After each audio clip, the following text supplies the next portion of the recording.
bawat hakbang, ako'y naguguluhan. Tulad ng hangin, ako'y nawawala. Pait ng Okay, buhay. God's morning mga kapatid.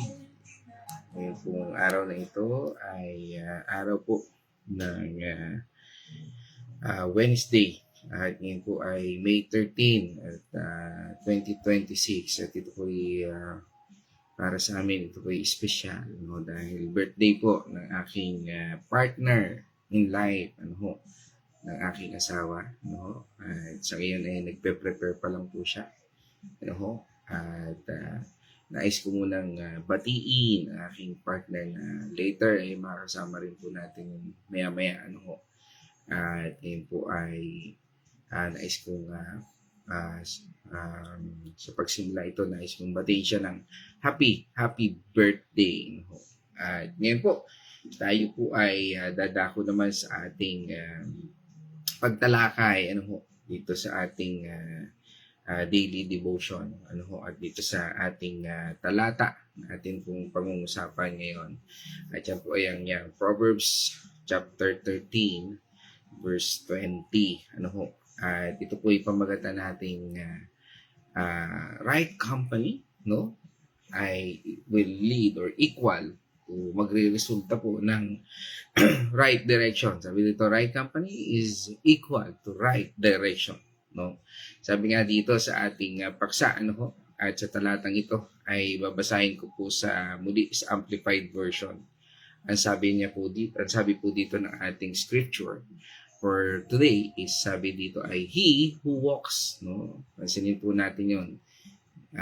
Kung sino daw po yung lumalakad as a companion, sabi po dito naka-footnote po with wise men will be wise, but the companions of conceited, ibig sabihin dull-witted o sinasabi po nating fools, are fools themselves and will experience harm.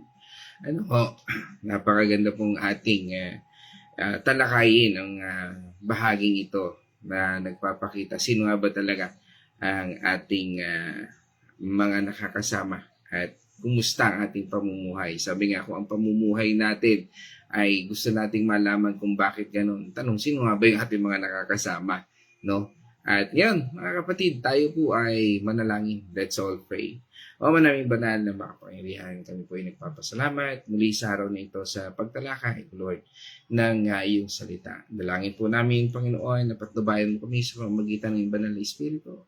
O manaming banal na makapangyarihan. At kami po ay patuloy na dumadalangin sa pangalan ng iyong anak, O Lord, ang aming Yeshua Masiya, our Lord, Anointed One, Lord, our Lord Jesus Christ, Lord, upang bigyan mo kami ng karunungan, gabay, at patuloy, Panginoon, na pagbubukas, Lord, pagbibigay linaw, Lord, sa aming pag-aaralan ito. Nawa, Panginoon, kami mapagpala ng iyong salita, O Lord, at mabago ang buhay namin ng ayon sa iyong kalooban. Again, Lord, speak to my vocal cords, none of me and all of you, and this I pray in the name of our Lord Jesus Christ. Amen, amen. Mga kapatid, madalas po na iniisip natin na ang tagumpay, kabanalan, at sabi nga po ay kinabukasan natin ay nakadepende lang sa sarili nating pagsisikap o sabihin natin sa galing natin o sa dami ng ating panalangin. Pero sabi nga po ay ang ating binasang talata ay may sinasabing katotohanan na madalas na nakaliligtaan po natin. Sabi nga, isang katotohanan nagdidikta kung saan tayo patungo, at kung ano ang magiging future natin at kung ano ang magiging wakas ng ating buhay. At ito pong katotohanan ito ay, sabi nga po ay, hindi tayo makapumumuhay ng nag-iisa. Sabi nga rin sa atin ng Panginoon, we cannot live with bread alone. At dito sa ating pong pagtunghay nito, ating pong matutunghayan at marirealize po natin na sabi nga po, pagising pa nga lang po natin sa araw-araw, isa na ang pinaka-importanting desisyon na dapat po nating gawin. No ho? Ano po 'yon? Kung sino ang ating sasamahan, no? At kung sino ang makakasama natin sa ating paglalakbay dito sa ating buhay, no? Sabi nga napakahalaga po niyan, ano ho? Dahil may isang naalala ko tuloy po diyan yung isang kasabihan na lagi ko hong nababanggit, ano ho? Yung alam niyo po ba yung kasabihan na yung saying na tell me who your friends are and I will tell you who you are. No? Sabi nga, para malaman mo ang pagkatao ng isang tao, ang tanongin mo sa kanya, sino-sino ba yung mga kaibigan mo? No? O kaya pagka naikwento niya, kaibigan niya yun. Okay, kaibigan niya yun. Kaya pala napakabuting tao nito. No? Kasi malaki hong bagay ang impluensya ng mga taong nakapaligid sa atin. No? At kung ating po nalalaman, mga mahal kong kapatid sa Panginoon, ang taong nakakasama natin ngayon, ang mga barkada na lagi nating kasama, no? Ang mga taong lagi nating nakakausap at lagi nating kasama, no? Sila po yung mga humuhubog sa ating pagkatao. Sila ang nagtatakda ng, sabi nga, ng antas, no? Ng ating pananaw. At sila ang nagdidikta ng direksyon ng ating spiritual na buhay. Marami po sa atin, akala natin ang karunungan ay nakukuha lang sa pagbabasa ng Biblia, no? Pagdinig ng mensahe o sabihin natin ay pagdarasal, no? Pero ayon po sa salita ng ating Panginoon Diyos mismo dito, no, ang karunungan po o yung sinatawag nating wisdom ay malaki ang kinalaman sa ating koneksyon at sa ating samahan. At dito po sa ating pagbasa ng talata at sa ating pag-aaral nitong ating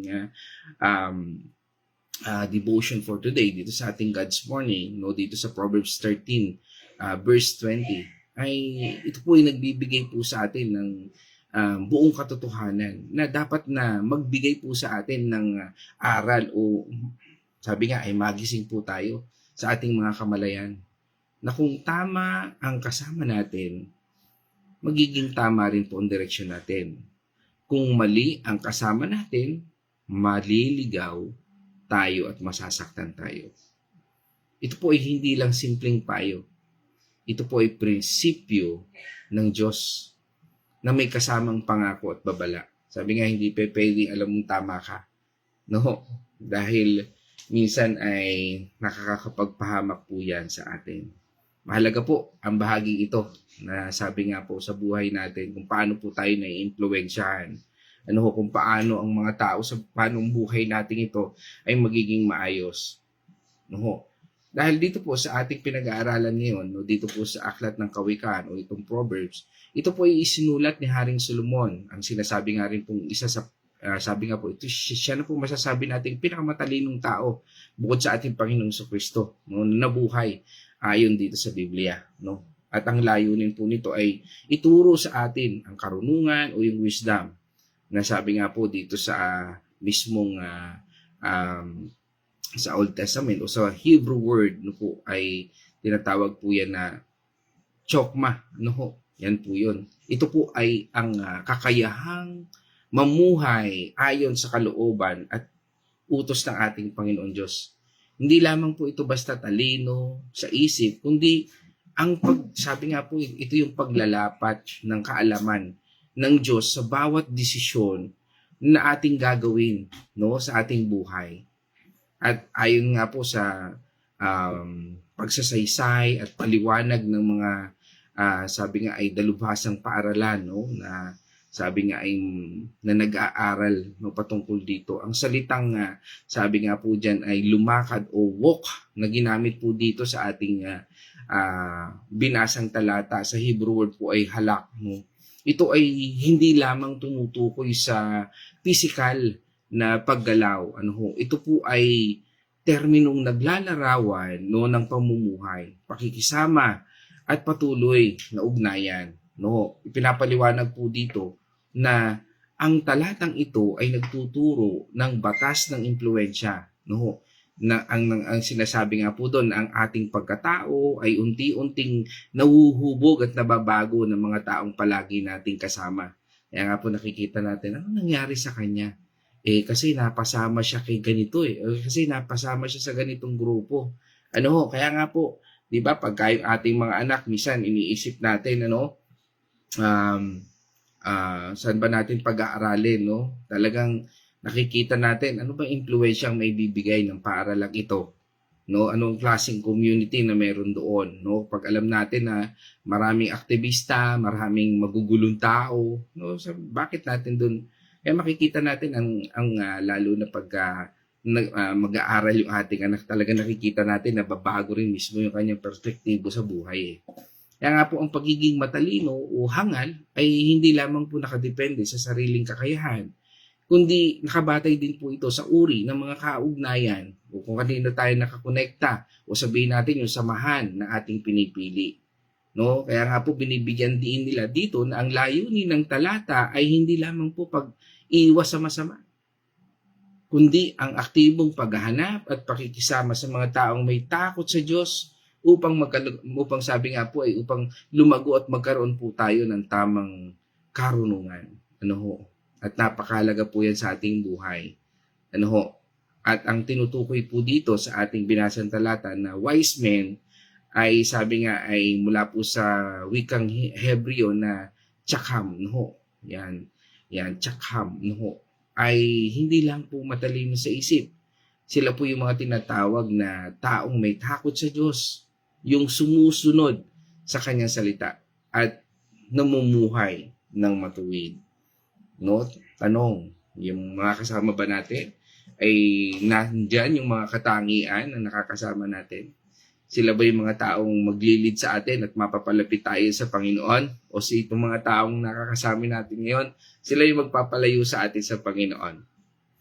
Come to think for it, no? Tingnan natin at bigyan po natin ng tuon, no? Dahil napakahalaga po yan sa ating buhay. Samantalang ang sinasabi nga po ditong fools ng ating binasang talata, no, na sa wikang Hebreo po ay kesil, no, ay hindi mangmang lang po yan. No, sabihin natin walang alam, no? Sila po ay mga taong ayaw sa Diyos.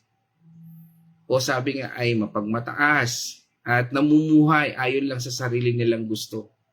No, para matunghayan po natin yan, basahin natin yung Isaiah chapter 32 verse 6 at kasama na po natin ngayon si Birthday Girl. Birthday Girl, pasok. God's morning, mga kapatid. Sabi nga po sa Isaiah 32 verse 6, ang sinasabi ng mangmang ay puro kamangmangan at puro kasamaan ang kanyang iniisip. Paglapastangan kay Yahweh ang ginagawa niya at sinasabi. Minsan may hindi siya nagpakain ng nagugutom o nagpainom ng nauuhaw. Napakalinaw, ano ho? May mga nakakasama ba tayong ganyan? Sa buhay ba natin, may mga kaibigan ba tayong ganyan? May mga membro ba tayo ng pamilya natin na ganyan? May mga membro ba tayo ng ka-church natin na ganyan? Mga bagay na nakakasama natin o mga taong nakakasama natin sa araw-araw. Ang prinsipyong ito po ay hindi bago. Ito ay nakabase sa katangian ng Diyos. Ang Diyos ay Diyos ng ugnayan. Nilikha po niya tayo para makisama. Hindi makisama. Parehas na spelling, di po ba? Makisama, hindi makisama. Misa kasi isip natin, di ba, nabasa ko kasi pastor nandun nilikha tayo ng Diyos para makisama. Hindi po. Ang tamang pagbasa po doon, nilikha tayo ng Panginoon Diyos para makisama. No? Pero nilinaw po ng ating Panginoon Diyos ito na dapat tama po ang ating pipiliing kasama. Dahil pwede pong ang makasama natin ay makisama o makisama sa tamang direksyon. Kaya nga dito sa ating unang bahagi ng talata, sinabi niya doon, he who walks with wise men will be wise. No, kapag kasama natin ang taong may karunungan, tayo din po ay magiging matalino at matuwid. Sabi nga po dyan, ito yung nagpapakita sa atin, no, ayon sa pagkakalikha sa atin ng Panginoon.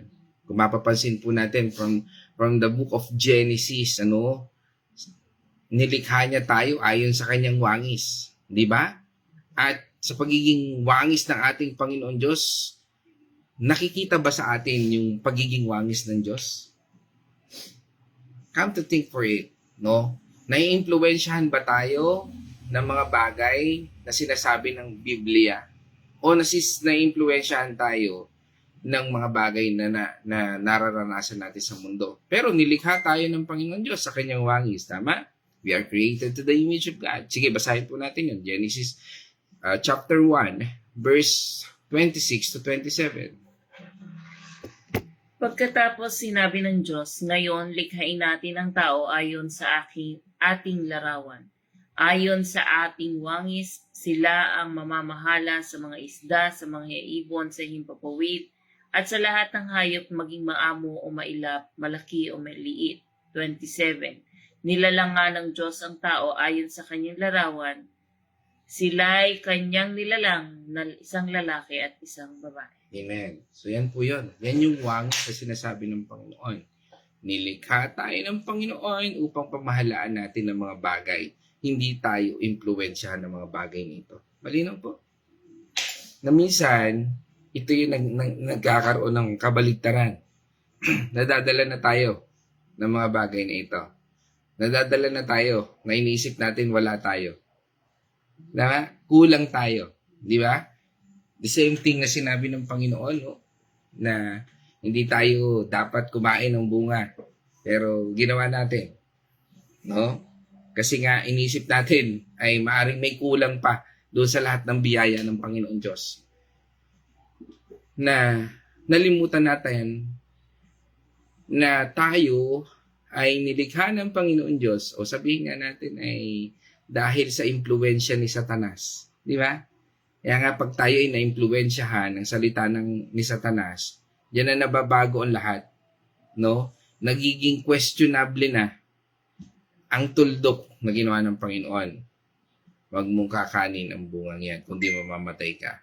Ang ginawa ni Satanas, totoo ba? Nilagay ng question mark. Ikaw naman, naging conscious. Di ba? Kaya nga pansinin mo, pag nilagyan mo yung pintuan mo, wag mong bubuksan. Anong gagawin ng mga tao? Di ba? Pinilit nila, ba't kaya ito hindi pinabubuksan? Bubuksan pa rin. And that is experimental na sa buhay natin na parang bakit kaya? No? Pag sinabi mong wag dudungaw, makikita mo lahat nagdudungawan yon. Di ba? Kasi likas dito po. No? Kaya nga, because of that. At katulad po nito na sinasabi sa atin ng Panginoon na hindi natin dapat malimutan ay kung paano tayo nilalang. We are created to the image of God. Sabi nga ng Panginoon, di ba, let us. It means our Abba Father, Lord Jesus Christ, and the Holy Spirit. No? Ang Trinidad na siyang ating sinasamba, pinapaniwalaan, at siyang nagbibigay sa atin ng payo, nagbibigay sa atin ng direksyon, at nagbibigay sa atin ng babala. Ibig sabihin, likas po sa ating pagkatao na maimpluwensyahan ng ating mga kasama. Maimpluwensyahan ng mundong ito. Ito ay tinatawag po na law of association. No? Sabi nga, yan ay tinatawag na law of association sa Biblia. Isang spiritual na batas. Ang ating ugali, pananaw at pamumuhay ay dahan-dahang nagbabago base kung sino ang lagi nating kasama. Sabi nga po ng 1 Corinthians chapter 15, verse 33 ay ito. Huwag kayong paloloko. Ang masasamang kasama ay nakakasira ng magagandang ugali. Yan, sabi nga po doon. Do not be deceived. Bad company corrupt good morals. Kaya nga, be careful, no, doon sa mga taong nakakalubilo natin. Ano ho? Sabi nga po ay mahalaga po yan. Dahil ang tunay na karunungan o yung wisdom, no, o yung chokma, no, ay hindi lang po naririnig, nakikita, no, kundi ito po ay nagre-reflect sa buhay po ng iba. Kapag kasama natin ang mga taong may takot sa Diyos, makikita natin kung paano sila magdesisyon. Magtiis sa pagsubok, magmahal, at magpatawad. Ang mga aral na nababasa natin o nababasa lang po natin ay magiging buhay at sabi nga, realidad po sa buhay natin. Kapag tayo po ay nakikita natin na isinasabuhay ng ating mga nakakasama, 'di ba? Ay, totoo nga ito, no? Parang 'di ba sabi nga nagiging walking Bible tayo. Na ay, totoo nga ang taong ito. Ito'y tunay na lingkod ng Diyos. I'm proud kasi nakasama ko tong taong ito. Ito ang dahilan kung bakit intusan ng Diyos ang Israel. No, 'di ba sabi nga po doon sa Exodus chapter 34 verse 12 to 16, no po, basahin po natin, no? Birthday girl, ready ka na? 12. Huwag kayong gagawa ng kasunduan sa mga daratnan ninyo roon sapagkat iyon ang magiging patibong na ikakapahamak ninyo. 13. Sa halip raing ninyo ang kanilang mga altar, durugin ninyo ang mga batong ginamit nila sa kanilang pagsamba at ibuwal ang mga haliging kinikilala nilang sagrado. 14. Huwag kayong sasamba sa ibang Diyos sapagkat akong si Yahweh ay mapanibughuing Diyos. Hanggang 16. 15. Huwag kayong gagawa ng kasunduan sa mga taga-roon. Baka mahikayat nila kayong kumain ng mga handog sa kanilang mga Diyos-Diyosan sapagkat sila'y sumasamba sa mga ito. 16. Huwag ninyong hahayaan na ang mga anak ninyong lalaki ay mag-asawa ng babaeng taga-roon. Baka mahikayat sila ng mga ito sa paglilingkod sa mga Diyos-Diyosan. Nakita po natin yun, ano ho, ang daming babala, ano ho. Kaya nga po, malinaw na sinasabi dito sa atin, ano, na ang pagiging mga, sabi nga natin, community na kabilang tayo ay napakahalaga po dyan. No ho. Dahil sabi nga, alam ng Diyos kung tayo po ay sasama sa kanila, no? Ay matututo po tayong maging masama. Na kung sasama tayo sa matuwid, matututo naman tayo sa kabanalan. Dalawang bagay lang naman po yan sa buhay natin, no? Na kung minsan dito pinakikita po ng Panginoon, sabi nga na makikita at mararamdaman naman po natin yan kung tama yung relasyon natin, una sa Diyos at ikalawa doon sa kapwa natin, no? Kasi nararamdaman natin yung presensya ng Panginoon Ibig sabihin po ng nararamdaman po natin, nababago ang buhay natin. Nababago ang ugali natin, nababago yung pagkatao natin, nababago po yung lahat sa atin. At nagiging epekto rin po yan sa bawat isa, no? Nasabi nga po ay kung nabago ka, yung mga nakakasama natin, mababago din, no? Kasi nga po, ang pinaglilingkuran natin ay ating Panginoon Diyos, no? Ang Diyos din mismo ang nakikita. So sabi nga po yan ay nagkakaroon ng domino effect, no? Na ito yung sinasabing walking with the wise ay masasabi natin is equal walking with God. Ulitin ko po. Walking with the wise ay equal to walking with God. Dahil ang tunay na chakma o matalino o may wisdom ay siya po yung kumikilala at sumusunod sa ating Panginoon Diyos. Yan po ay nabanggit din po sa Proverbs chapter 9 verse 10. Ano ho? Sige po, tunghayan po natin. Proverbs chapter 9 verse 10.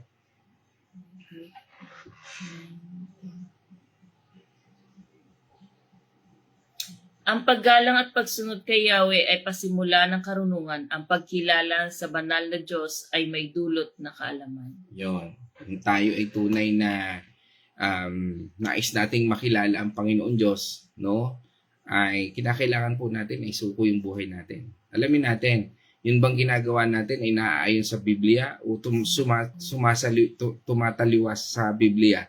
No, kapag tayo ay nakabase lang sa sinasabi ng tao o leader natin, hindi natin ito sinusuri o binabasa din sa Biblia kung ito ba talaga ay tama ang pagkakaunawa natin, no ho, o hindi natin napag-uusapan, kaya po mahalaga po yung Bible study. Doon natin nalilinawan doon tayo natututo kung ano po ba talaga ang kahulugan ng mga salita, no ho. Kaya nga hindi po sapat minsan yung magbabasa ka lang no.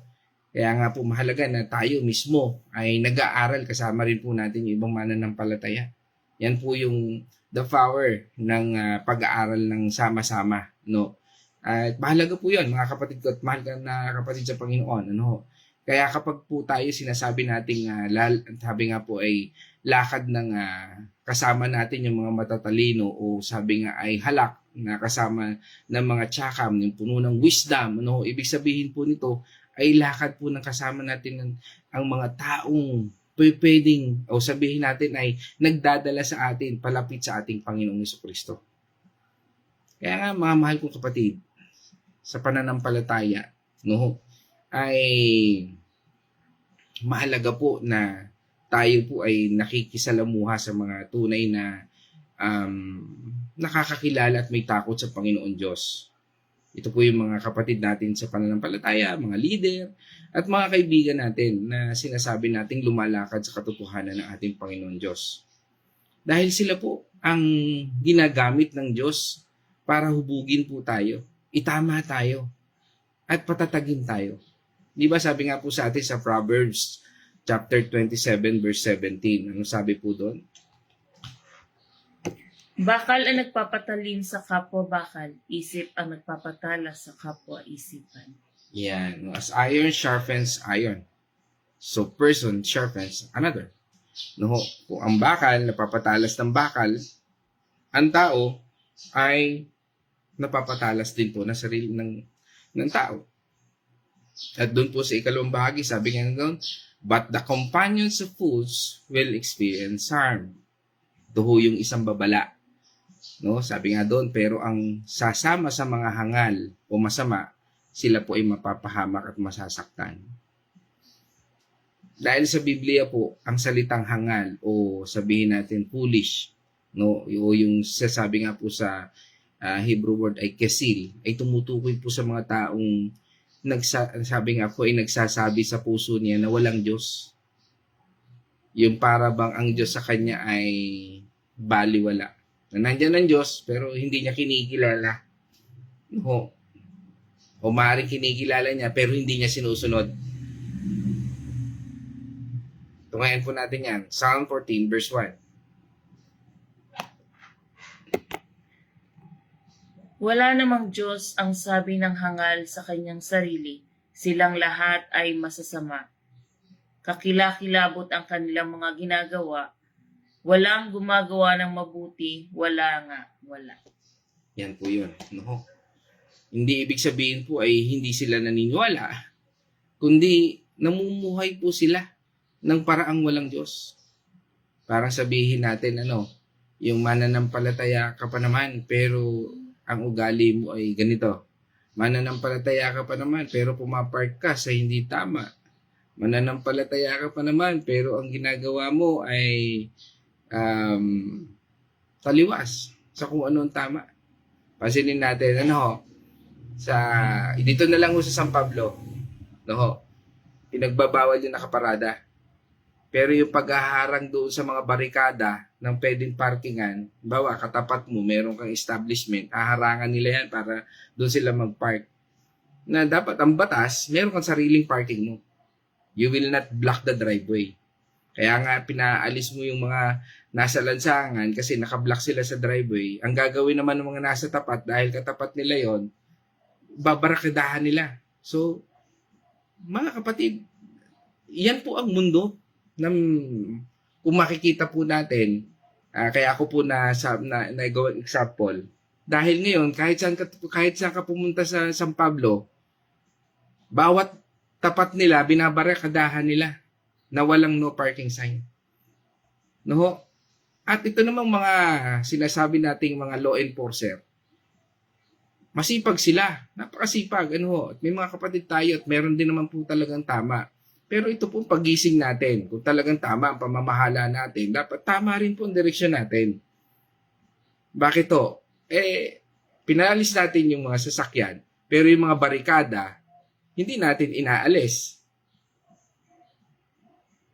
Yan po ang mga bagay sa buhay natin na masasabi nating meron bang tama sa pamumuhay natin? Kaya nga mga kapatid, sa buhay natin ito, mahalaga na maging tama po ang ating pananaw, mga mahal kong kapatid, sa ating buhay. Kaya nga po, ito yung mga taong yon na hindi po sila, ibig sabihin ay hindi naniniwala sa Diyos, kundi namumuhay sila na parang walang Diyos. Hindi sila sumusunod sa salita ng ating Panginoon Diyos. Mapagmataas at mahilig sa kasalanan at kaguluhan. Kapag kasama natin sila, ang impluwensya nila ay hindi lang masama.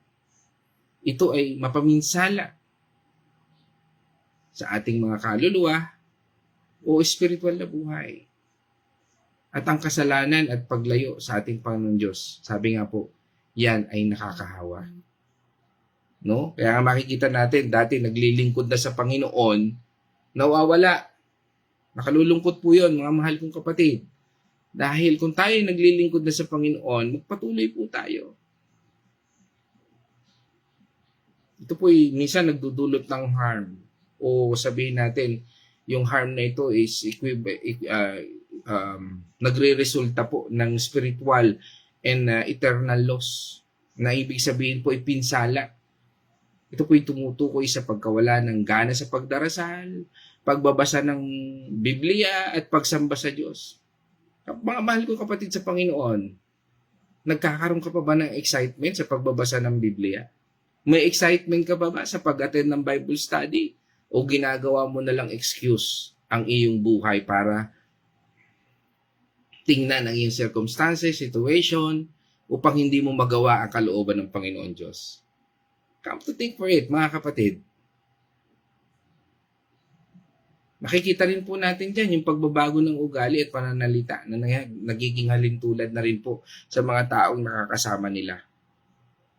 Pagkasira ng kinabukasan, dahil ang landas ng hangal ay patungo sa kamatayan at paghiwalay sa ating Panginoon Diyos. Sabi nga po sa atin ng Proverbs 14 verse 12 ay ito. May dalang matuwid na tingin ng tao, ngunit kamatayan ang dulo nito. Amen. No, akala po natin tama ang ating direksyon, pero tandaan po natin, no, ang nananahan sa mga makamundong bagay at makamundong pananaw ay magtudulot po sa atin ito ng kapahamakan. Tandaan, ang biyaya ng Diyos ay hindi nawawala. Pero ang kagalakan, kapayapaan, yung bunga ng Espiritu na sinasabi natin at proteksyon ay mawawala kapag pili tayong sumasama kung sino-sino lamang. Sabi nga sa atin, di ba, ng 2 Corinthians chapter 6 verse 14, Huwag na kayong makipag-isa sa mga di sumasampalataya, maaari bang magsama ang katwiran at ang kalikuan? O kaya'y ang liwanag o ang kadiliman? Amen. No? Hindi po pwede yun. Meron nga ako pong dati nakasama sa No, ako po'y bagong mananampalataya. No, ako po'y nasa Qatar. Meron ako nakasama dyan. Yung sabi niya, pinaglalaroan daw niya ang demonyo at ang Diyos. No, kasi meron siyang kinakasamang babae. Tapos siya ay umaattend ng church. At nung hindi naman po ako, bago lang ako mananampalataya at hindi ko naman hugasin nung kakilala pa siya noon. Narinig ko lang sa kanya. Ay ginawa pa niyang katatawanan. Pero nung nakita ko nga ay sabi ko ganito ba ang mga tao yun? Pero hindi ko siya kasi nung ka-close. Kasi nga nakita ko doon sa mismong kanyang pananalita. Sabi niya, pinaglalaroan ko ang Diyos. Bakit? Kasi may asawa ako doon sa Pilipinas. Tapos may asawa rin ako dito sa Qatar. So parang sabi ko, ito ba yung mananampalataya? At minsan tinatawanan pa niya. At nakikita ko, nagme-ministeryo sa church. Pero sabi ko, parang iba ang pananaw nito. Kaya nga mga kapatid, hindi lang po yan nandoon makikita at kaya po mahalaga po kung sino talaga yung ating dapat na sinasamahan, no? Sabi nga po sa atin, do not be unequally yoked with unbelievers. Masasabi po natin unbeliever siya, bakit? Ma-attend siya, pero hindi naman talaga siya naniniwala at sumusunod sa Panginoon Diyos. Dahil nananatili pa rin siya doon sa kasalanan. Tandaan po natin, ang ating Panginoon Diyos, He is sovereign. At meron po tayong responsibility. At kung naniniwala tayo sa kapangyarihan ng Diyos, siya po ang may hawak ng lahat. At dapat naniniwala rin po tayo sa responsibilidad ng tao.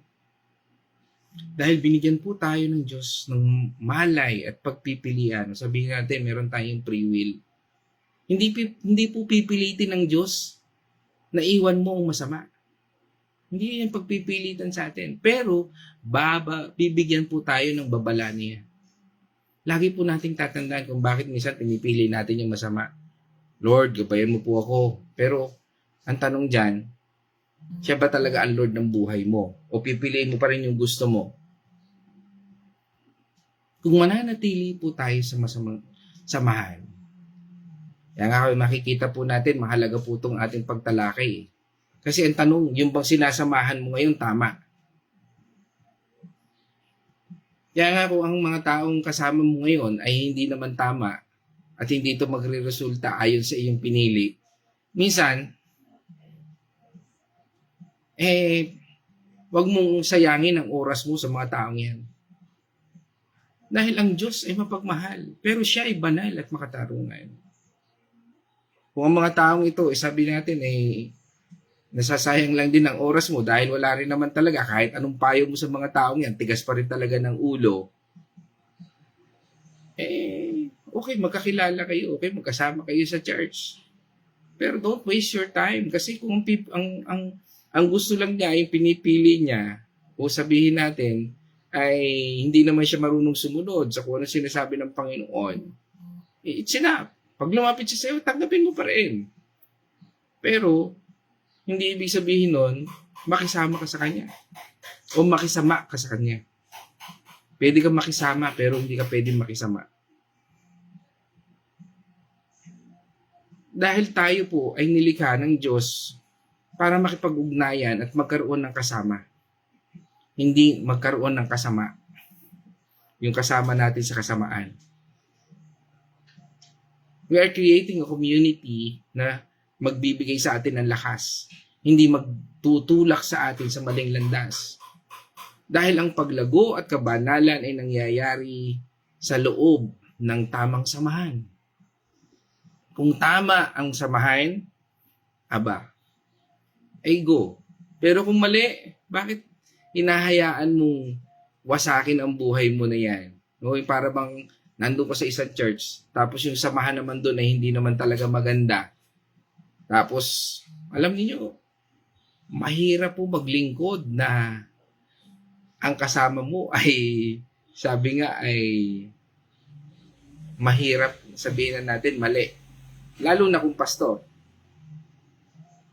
O yung sabi, tinuturing mong pastor. Dahil mahalaga po ang principle of influence. Dahil ang pagkatao ay nahuhubog ng ating kapaligiran at kasama. Ito po ay batas na itinatag ng Diyos. At sa buhay nating ito yung magbibigay sa atin ng lakas. Maaring kung bakit tayo patuloy na nanghihina, patuloy po tayong nanlulupaypay kasi minsan inilalayo natin yung sarili natin doon sa mga tamang tao na dapat nakakasama natin. Kaya nga po ang wisdom will equal to fear of God and right company. Kung meron ka talagang wisdom, magkakaroon ka ng takot sa Panginoon Diyos.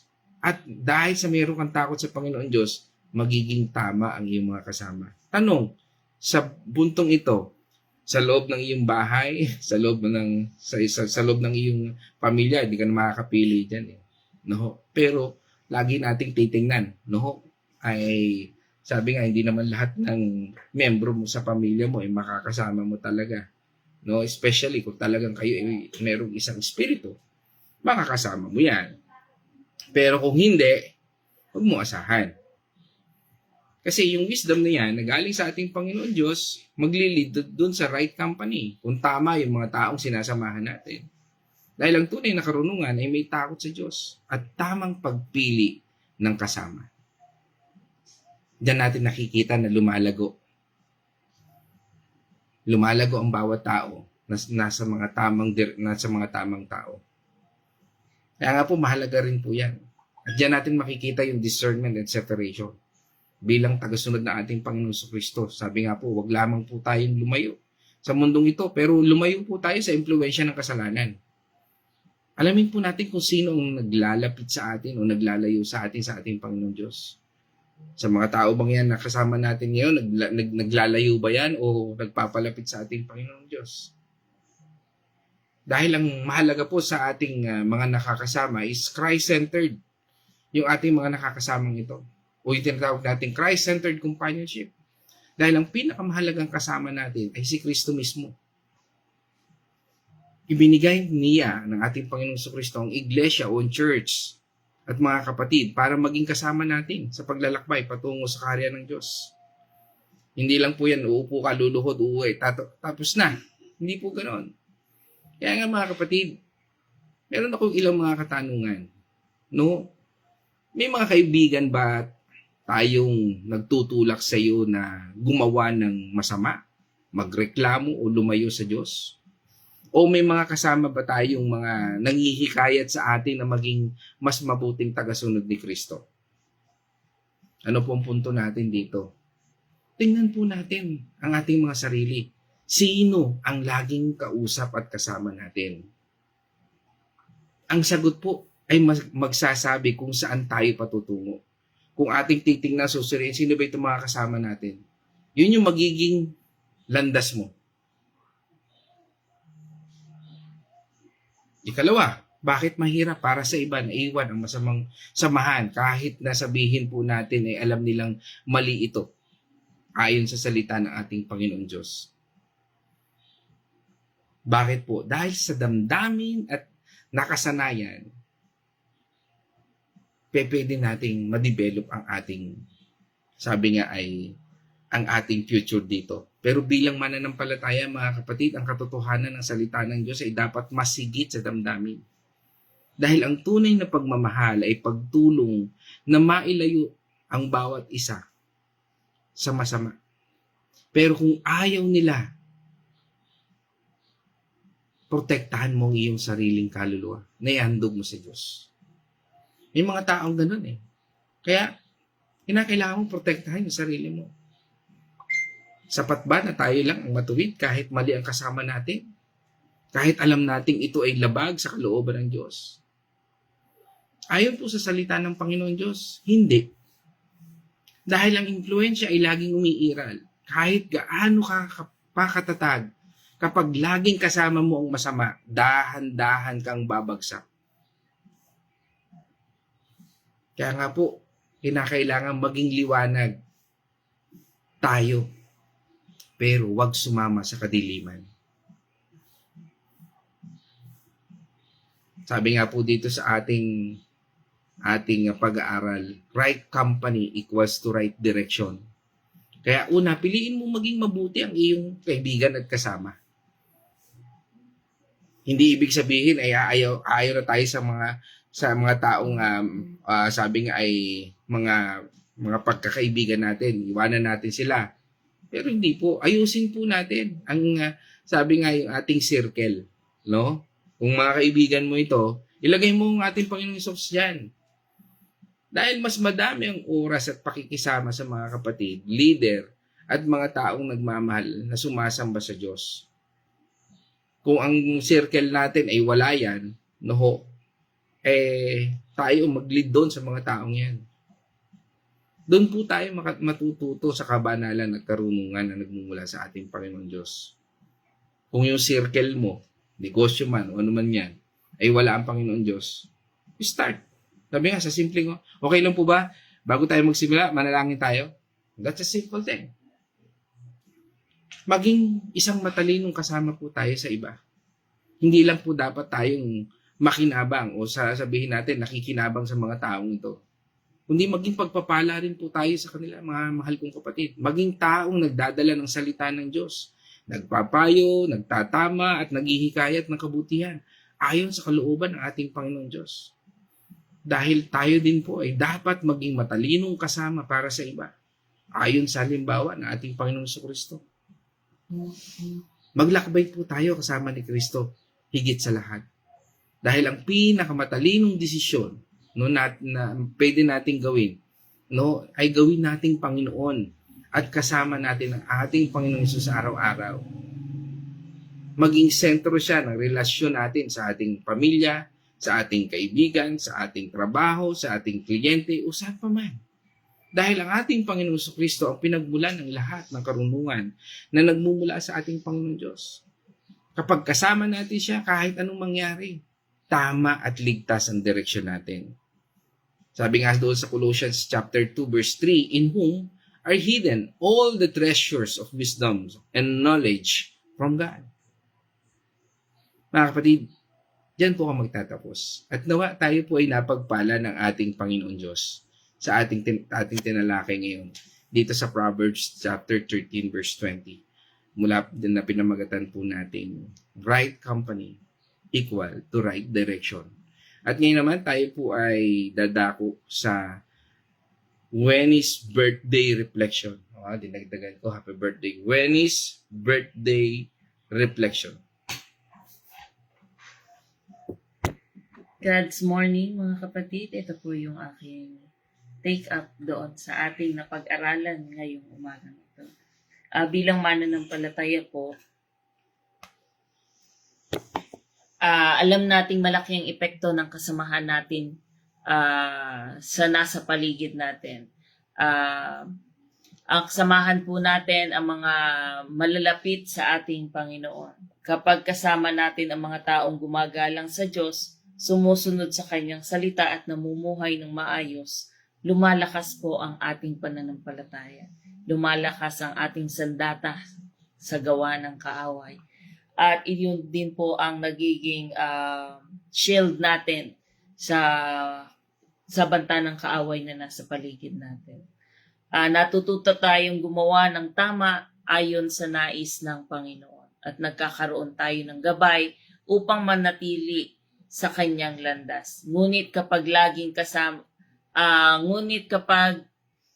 nating kasama ang mga taong hindi pinapahalagahan ang turo ng Diyos, maaaring humina ang ating paniniwala, ang ating pananampalataya at lalayo tayo sa ating Panginoon. Kaya ang pagpili ng tamang kasamahan ay hindi po simpleng desisyon. Napakalaking desisyon po ito sa buhay na gagawin natin. Kundi palagi po tayong manatili at sumunod sa pinag-uutos ng ating Panginoon. Bagamat nakikisalumuha pa rin tayo sa lahat upang ibahagi ang pag-ibig at salita niya, sinisiguro natin na ang pinakamalapit sa atin ay yung mga taong tumutulong din sa atin upang tayo ay lumago at mapanatili natin ang presensya natin sa ating Panginoon. Nananatili tayong tapat at lalong nagmamahal sa Diyos sa lahat ng oras. So, yun lamang po. Maraming salamat po. At maraming salamat din po sa lahat ng bumati sa aking kaarawan. God bless po sa inyong lahat. Okay, dito may sa comment question. Ilang taon ka na daw? 28 28. years. 28 plus 20. 20, 28, with 20 years experience. Tama ba? Okay. So purihin natin Panginoon Diyos. At ngayon po sa araw na ito, tayo naman ay dadako sa ating mga kapatid online. Dito po sa ating comment section, pinunahan po tayo mula po sa lugar ng Villa Escudero. Kasama po natin ating kapatid, ang pamilya ng Patual Family sa pangunguna po ni Nay Winnie Patual. Isang mapagpalang umaga po, Nay Winnie, dyan sa inyong buong pamilya, dyan sa Villa Escudero. Isang mapagpalang umaga po sa inyo. At nasundan po kagad yan, no, ng ating kapatid, no, mula sa South Meadows, no. Yan, at pagbati natin sa buong Andal Artillaga family, no, yan, sa pangunguna po ni Pastora Pe, no.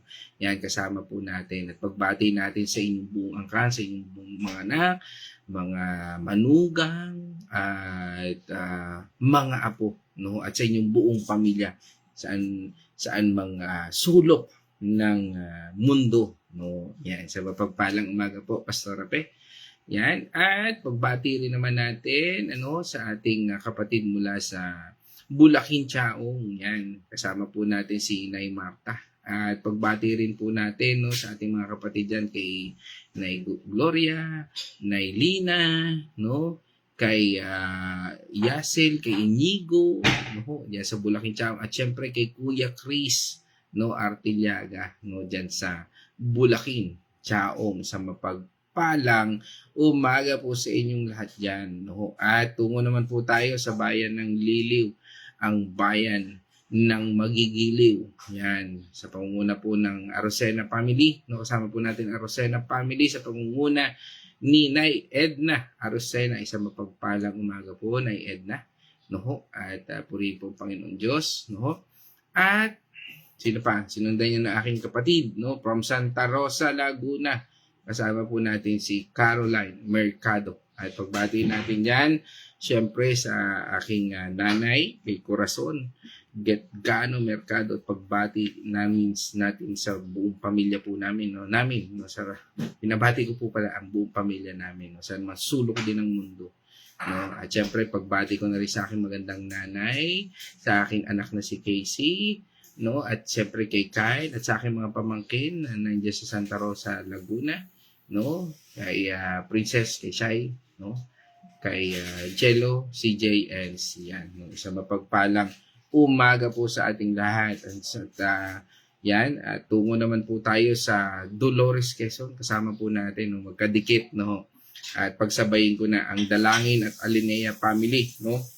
Kasama po natin na si Tatay Victor, no, at si Nanay Remy, no. Lagi rin namin nakakasama yun sa Bible study, no. Ito si Nanay Remy. Sa mapagpalang umaga po, Nay Remy, no, at pagpapala, no, sa iyong buong pamilya, ganun din po sa inyo Tatay Victor at Nanay Casey, no. Yan, sa mapagpalang umaga po.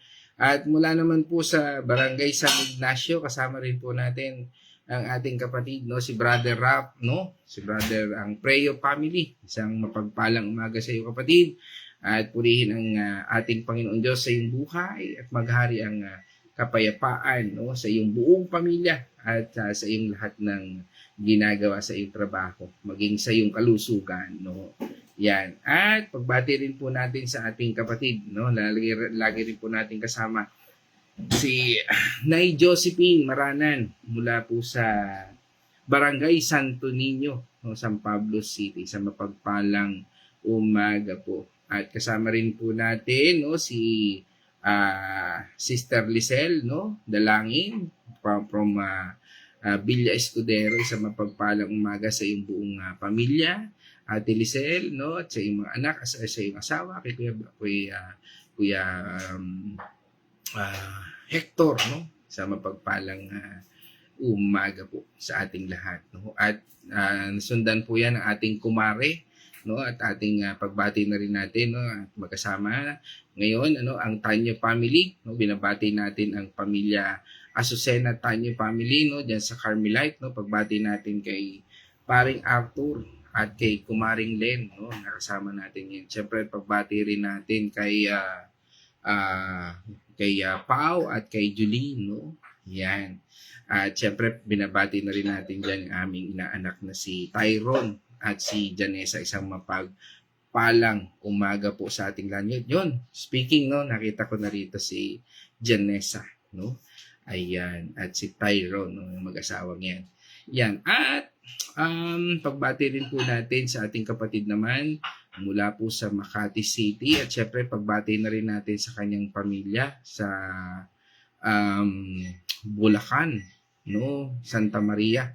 Kasama po natin ngayon si Sister Babe, no, Rianzares, at pagbati rin natin sa kanyang pamilya ang Vasquez family, no, diyan sa Bulacan. Santa Maria.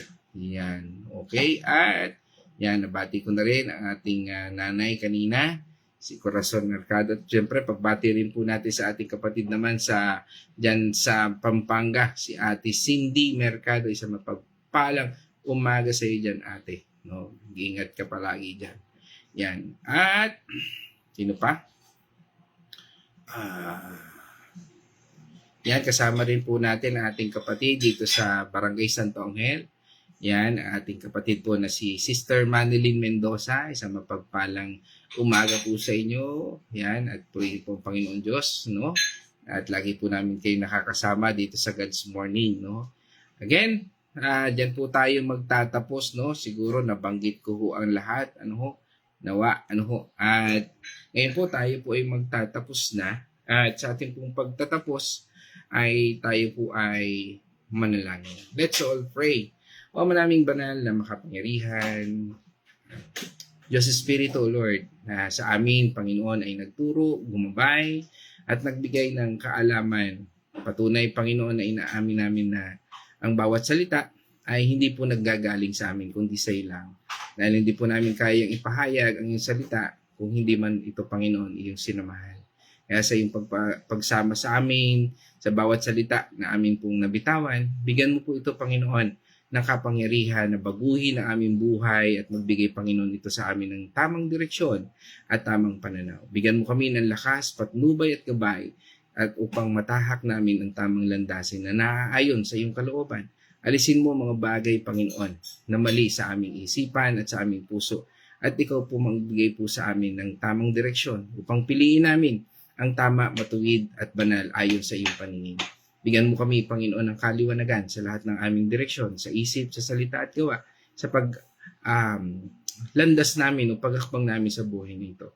Salamat, Panginoon, sa mga taong patuloy mong ibinagkakaloob sa amin na nagbibigay sa amin ng katatagan at nagtuturo sa amin ng tamang pag-unawa sa iyong salita. Salamat po sa mga taong ito na ipinagkakaloob niyo sa amin dahil sa iyo. Kaya, Panginoon, sa lahat ng ito, Panginoon, bigyan mo kami, Panginoon, at pagkalooban mo kami ng mga tamang tao sa aming buhay upang kami ay makalakad ng ayon sa iyong kalooban.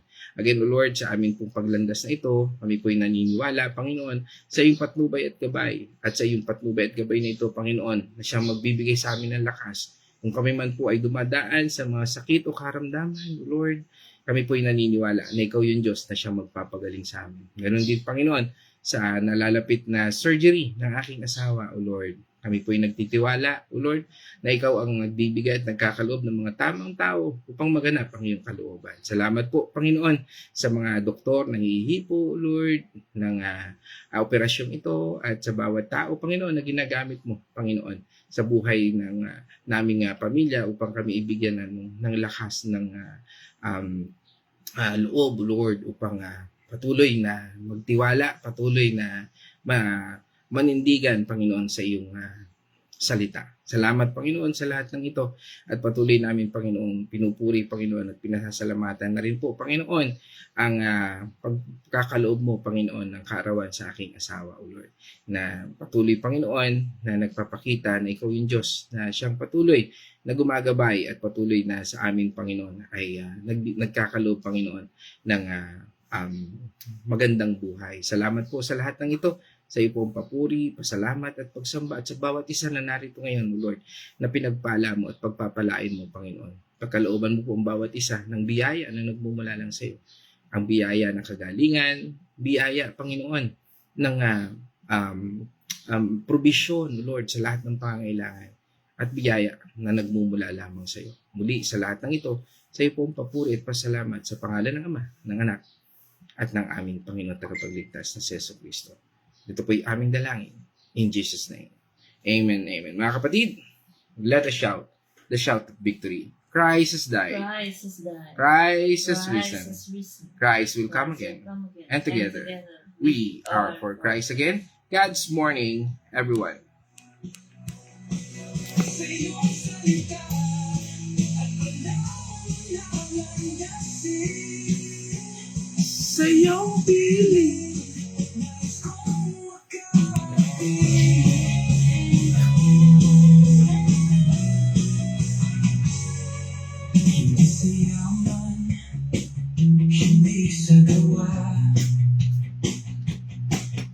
Sa iyong biyaya, Panginoon, ang pag-asa.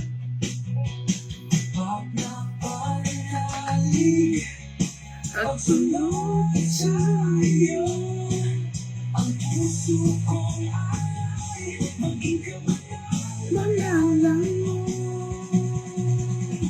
Anong kailangan kong gawin, Panginoon? Turuan mo ako ng tamang direksyon sa iyong salita at banal na naranasin. Sa iyong piling, nais kong makarating.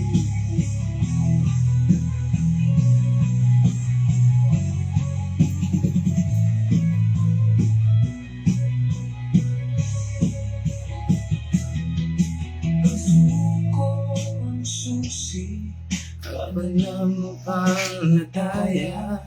pag-ibig mo ang buhay na Nagbibigay sila. patawarin mo ako sa aking mga kukulang. Baguhin mo ako sa iyong kagustuhan. Anong kailangan kong gawin, Panginoon? Turuan mo ako ng tamang direksyon sa iyong salita at banal na lalasin. Sa iyong piling, nais kong magkaroon.